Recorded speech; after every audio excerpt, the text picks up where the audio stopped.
She stalked the dark hallways of the school, making sure she made no unnecessary sounds that would attract anyone. She had been following her math teacher for a few minutes now, and was positive that she had seen him wander into the school building. She checked her watch. She had about an hour to the curfew. The school was deserted, as it had been for the last summer month. She was being extra cautious. She didn't want anyone seeing her follow her teacher into the school. That could only bring trouble. She followed her teacher into the dark hallways. Her teacher seemed to be wandering aimlessly, oblivious to his follower.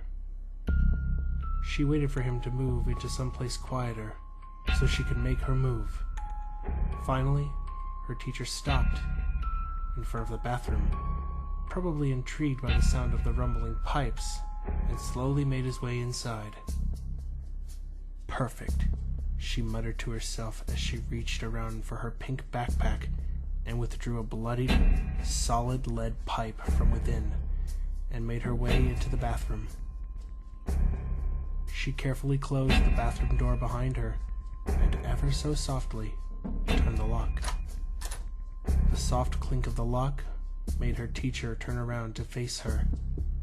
She could see the look of confusion in the old man's eyes. She followed his gaze to the lead pipe in her hands and watched his face contort into a hideous snarl as he lunged towards her, a smile forming on her lips. She sidestepped and drove the pipe with all of her might into the back of his head with a sickening thump. She watched him crash into the floor. Soon enough, a pool of dark blood formed around his head. She had done this way too often than she cared to admit. As her math teacher lay on the white-tiled bathroom floor, twitching uncontrollably from the skull bashing he had just received a few seconds earlier, she stood over him, her feet on either side of his waist. She looked him right in the eye and said, "This is for that C- on my last paper," and drove the pipe into his skull again, finishing him. As she wiped the blood and brains from the lead pipe, the walkie-talkie in her backpack crackled. Bulldog to base, what's your status? Over.